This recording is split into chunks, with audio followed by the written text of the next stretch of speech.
kuniambia kwamba na uwezo wa kurusha. Mimi naona sina uwezo wa kurusha. Sasa hivi nimepungua kidogo. Lakini zamani ndo nilikuwa narusha sana. Lakini hata kudaka pia, mbona msemaji Masalanga hajua kudaka? Mmekazana tu kurusha. Angalia kitu ambacho watu wengi wanakizungumza. Ni unique. Hiyo ni tofauti wako. Basi huo ni uwezo tu wangu binafsi. Mwenyezi Mungu ndo kanijalia. Inachagizwa na nini lakini pengine? Mazoezi pia. Yani mimi bana nilikuwa na story moja nilikuwaga nacheza mashindano ya Coca-Cola yalinikata. Japo sikucheza, lakini ndio maana nakwambia zamani nilikuwa nilirusha kutoka lile kule goli la chini kule Karume kule. Mpaka huku kulikagonga bati iliyoandikwa TFF.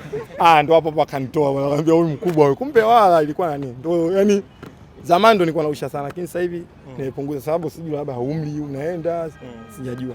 Masalanga mchezaji gani huwa anawahi sana mazoezini? Masalanga. Wewe hapa leo wa kwanza umemwona nani? Hapa uwanjani wa kwanza umemwona nani?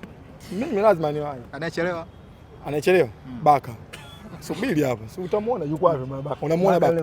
Yuko wapi? Yule amefika muda mrefu. Sawa, kumbe umeona sasa amefika muda wa kufika saa ngapi? Saa 9. Sasa hivi angalia saa yako, dakika ngapi amefika? Huyo ndo Baka. Kitu gani huwa unafurahi sana ukiwa mazoezini? Unafurahi sana mwalimu akitoa mazoezi. Kwanza mazoezi ambayo yanatolewa.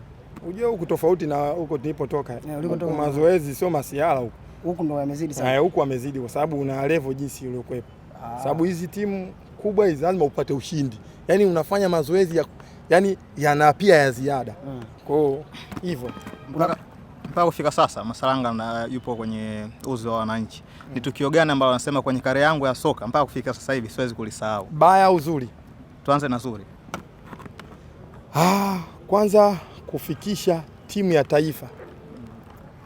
Yaani nimevunja rekodi. Nyie si mnaona kawaida huko, mimi huko Morocco nimevunja rekodi. Sasa kama nyie mtajua wenyewe rekodi gani mkatafuti sasa. Mimi mwenzenu Morocco nimevunja rekodi. Kwanza hiyo ndo kitu ambacho kimenifanya nimefurahi sana. Kitu kibaya. Watu wabaya sana. Basi watu wanaongelea watu vibaya.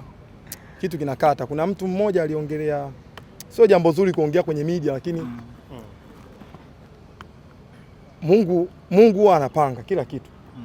Na hata juzi wakati narudi kambini nilikatiwa tiketi na ndege na Yanga, nikakutana naye kwenye ndege. Ni kiongozi mkubwa, alinichafua, sikupenda. Hilo tukio ndo nalikumbuka mpaka naenda kaburini. Nitalikumbuka. Hautamsamehe. Nikiwa naliongelea kidini kwetu sisi, ukiwa naliongelea mara kwa mara unakuwa bado hujamsamehe, si ndio? Lakini hapo sijui nisemaje, lakini ni tukio ambalo sio zuri na siwezi kulifuta kwenye kumbukumbu yangu. Yaani hata aje nani? Yaani katika tukio langu hata utanifuta yote, lakini hiyo haliwezi kuondoka. Masalanga, sisi waandishi wa habari wa michezo na wingi sana wa taarifa mitandaoni. Wewe unapata muda kupitia comment za wanamichezo au wachambuzi na zinawaathiri